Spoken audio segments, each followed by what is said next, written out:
Many developers spent years designing mechanics for turn-based combat systems, balancing all kinds of attacks and abilities, refining systems, and building memorable encounters through all of the above. But oftentimes, they neglect the design of their combat interfaces.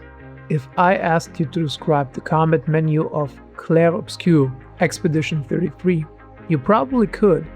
I mean, it felt like that game won every award imaginable. But what about Chrono Trigger and its combat UI? Or Final Fantasy VII, Dragon Quest VIII maybe? Games that are hailed as some of the greatest of all times. What about their combat menus? Chances are, most of those menus blend together in your memory. Attack, skill, items, defend, maybe a summon. Words on a small box in the lower part of the screen. Functional, yes. Readable, absolutely. But are these interfaces memorable? Well, I say no. And that's strange, because combat menus are something players look at hundreds, if not thousands of times during a playthrough. Yet many RPGs treat them as little more than information boxes. As developers, we should understand what makes interfaces and experiences great. If they are visually boring, the entire combat system can feel less engaging than it actually is. The goal should be to create combat systems that are both functional and memorable. Hi, I'm Lorden. Welcome to Mind Behind Media. When discussing game interfaces, two terms appear constantly: user interface and user experience. Most people treat them as the same thing, but they're not. If you break it down, UI is what the player sees, and UX is what the player feels. A combat system, therefore, isn't just mechanics. It's mechanics, interactions, and presentation working together. Paladin's Quest, or Lennis, which is the original title, provides a good example. Instead of selecting an attack option from a menu, players choose body parts to attack with. You can use the head, the right or the left hand, and the legs to land attacks. Each direction on the controller corresponds to a physical action. Suddenly, the combat system feels very different compared to its peers, not because of graphics or stats, but because the interaction changed through input. The game transformed a menu selection into a physical decision. I remember how different it felt playing Paladin's Quest, and how long it took me to adapt to the game's combat system. And I mean this as a compliment. It felt unique. The sequel, Lennis 2, improved and polished this concept even more. So if you want to see this idea followed through, I'd recommend the second game. The user experience was definitely the focus of this combat system. And once you notice it in Paladin's Quest, you start seeing the same idea in other games as well.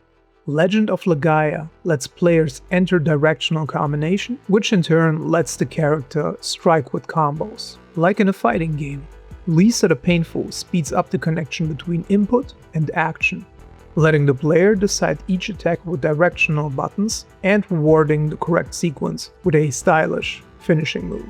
Valkyrie Profile assigns attacks directly to buttons and allows party members to perform combos in tandem. Each game is attending the same thing, reducing the distance between input and action. And the smaller that distance becomes, the better combat tends to feel.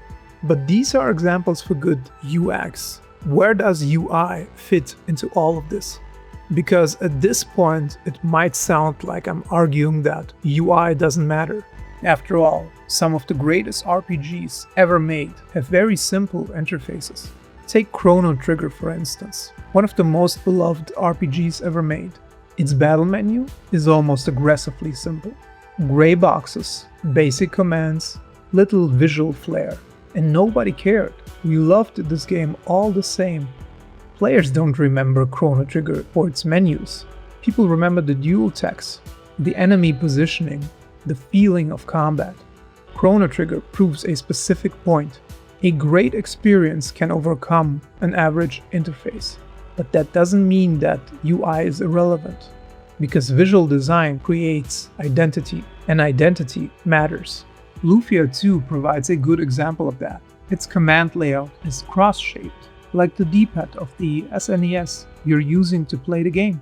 The same goes for Super Mario RPG. It also uses a cross-shaped combat UI, but this one resembles the buttons on the Super Nintendo controller. These changes are small. They don't transform the combat system mechanically, but they change how players perceive combat. For years, many RPGs continued using the same simple command box.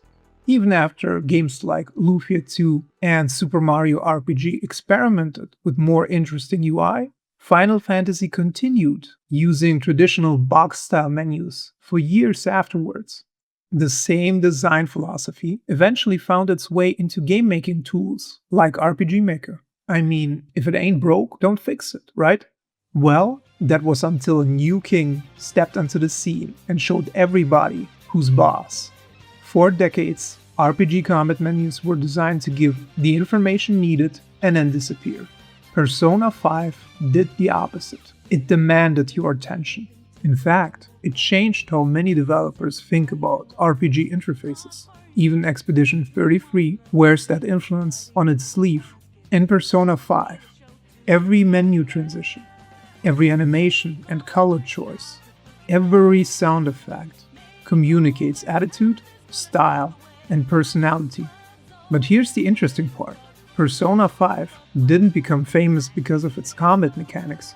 Under the hood, the combat system is similar to those of earlier Persona titles. Then why does it feel so different? Because the presentation itself became part of the experience.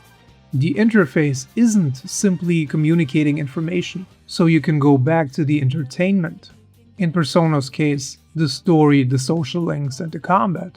No, in Persona 5, the interface is part of the entertainment. It's constantly reinforcing the game's identity, and that's why people still talk about it years later.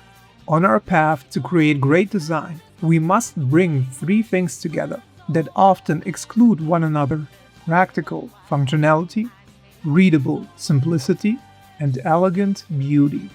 Focus entirely on the functionality, and the results become sterile. Focus entirely on beauty or style, and clarity begins to suffer. Focus entirely on simplicity, and identity disappears. The challenge is bringing all three aspects together. This is where many developers make a mistake. They view UI as an afterthought. The questions they ask themselves are: how do I display information? How do I organize commands? How do I communicate stats?